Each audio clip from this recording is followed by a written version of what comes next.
Friend welcome my YouTube channel Anshika lifestyle मो दीप्ति आपण मानक स्वागत जनाऊँगी। चलतु देखि नबा आजिर रेसिपी।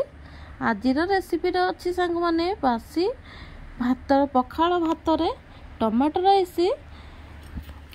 टमाटो राइस आम कौन सब नहीं देखा। मेन तो हूँ टमाटो अधिक कि नबा मो जेहेतु जनक हिसाब से बनई से हिसाब से टमाटो नहीं आउे किसी पियाज काटी रखी आउठी हलदी गुंड लंका गुंड आउ किछि बिरयानी पाउडर मध्य रखी एटी भुसरम पत्र रखी आउटे जीरा नहीं आउटी गोटे कंचा लंका को काटी रखी।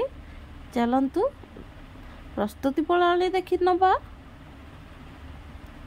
एमितिरे आमे बासी भात को संग माने बहुत लोग खाती किए गोरु हांडी पुरे दिए तो किए कौन करे किंतु जो मैंने सहर रोचन से मैंने फोपाड़ी दियंती आ कौन करवा। किंतु आमे तो गाँवली लोक आमर सबुथिरे माने कोथिरे ना कोथिरे आमे किछि ना किछि कर प्रस्तुति कर दे थाउ भात फोपाड़ा को।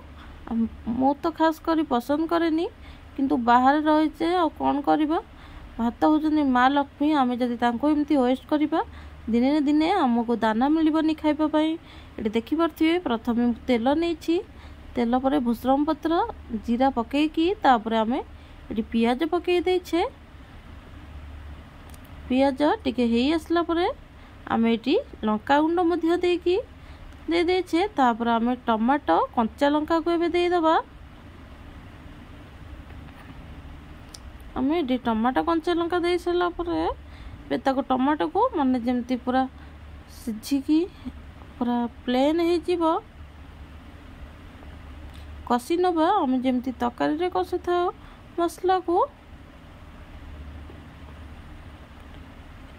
सब मसला पकई देले। जो बासी भात रखी पखाल भात से चिपुड़ी की मु एटी मिक्स कर नउछि। संग माने टमाटो राइस हेले मोर किछि दरकार हे न थाए।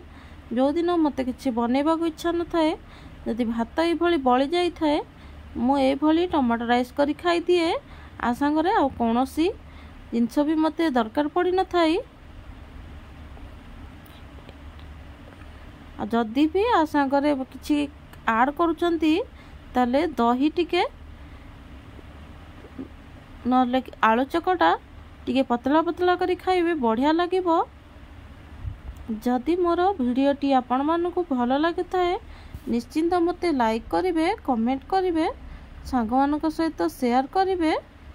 आउ रहुची नमस्कार जय जगन्नाथ। देखा आ गोटे भिडियो रे।